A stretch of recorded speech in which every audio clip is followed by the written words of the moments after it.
ప్రియమైనటువంటి సహోదరి సహోదరులారా, లూకా సువార్త 16వ అధ్యాయము 11వ వచనములో ఒక మనుషునికి ఇద్దరు కుమారులు ఉన్నారు.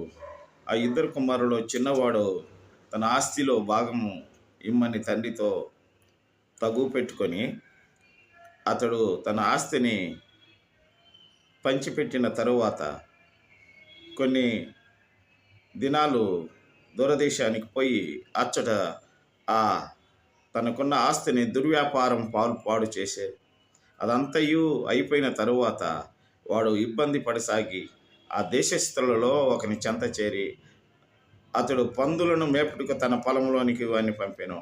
వాడు ఆ పందులు తమ పొట్టుతో తన కడుపు నింపుకొని ఆశపడిన కానీ ఎవడనో వానికి ఏమీ ఇయ్యలేదు.